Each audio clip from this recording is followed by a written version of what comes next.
July 1965. Dearest Suzie, I'm sorry that I haven't written sooner, but we have been very busy. The VC are real active lately and they keep us hopping. I got another letter from you today and was glad to hear that you were all right.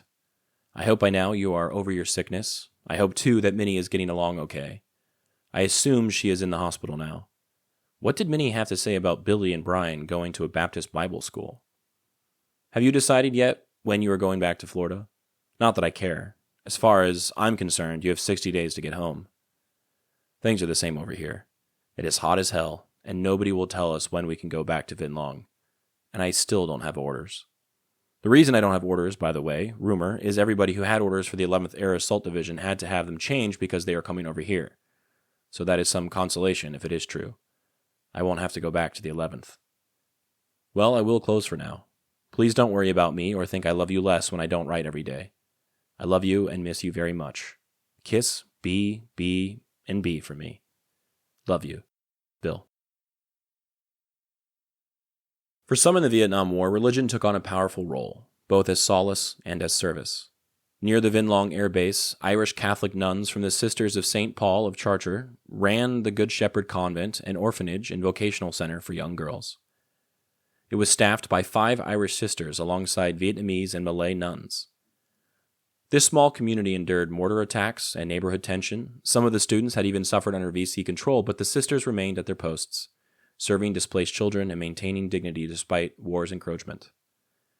This convent wasn't an isolated case. The Catholic Church in South Vietnam, historically linked to French colonialism and the pro-West Diem regime, had become deeply rooted by the 1960s, supported by migratory waves of Catholics fleeing the North after 1954.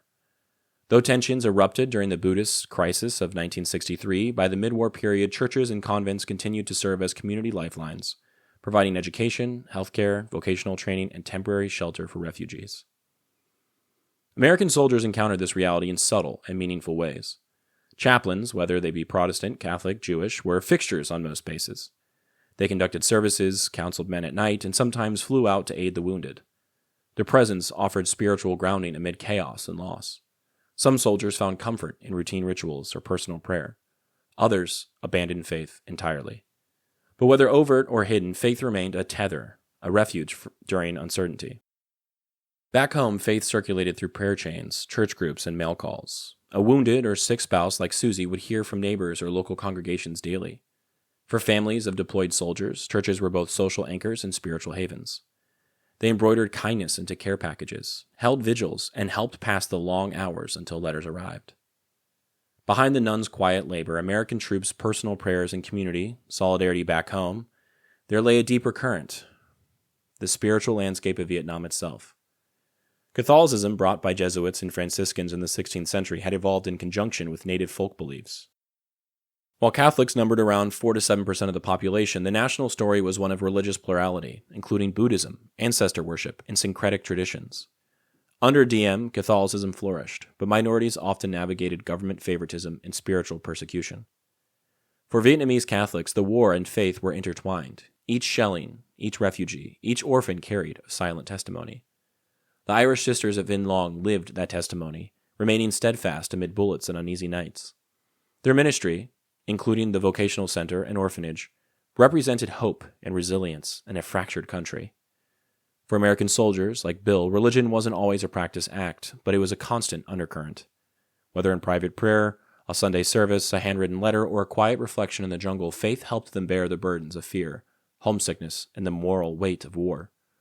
And for some of the women at home, faith was the heart fire that kept them steady day by day.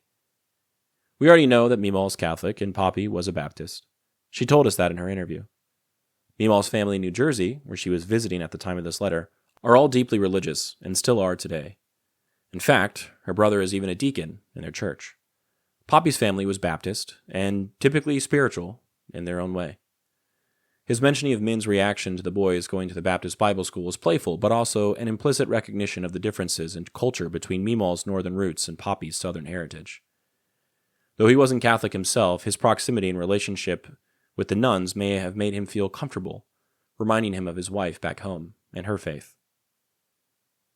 The photo I chose for today is an aerial photo of a large church or cathedral. Popi also has photos that appear to be the same building under construction.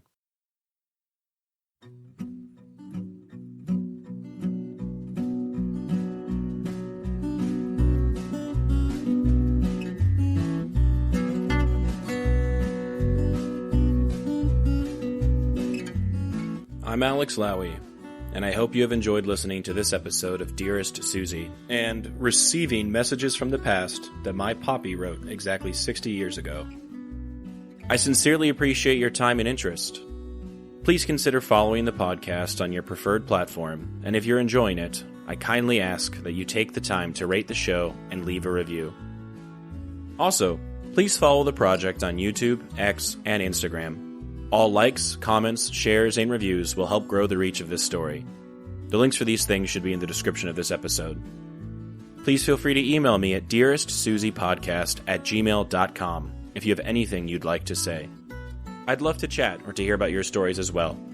Thank you for listening, and God bless.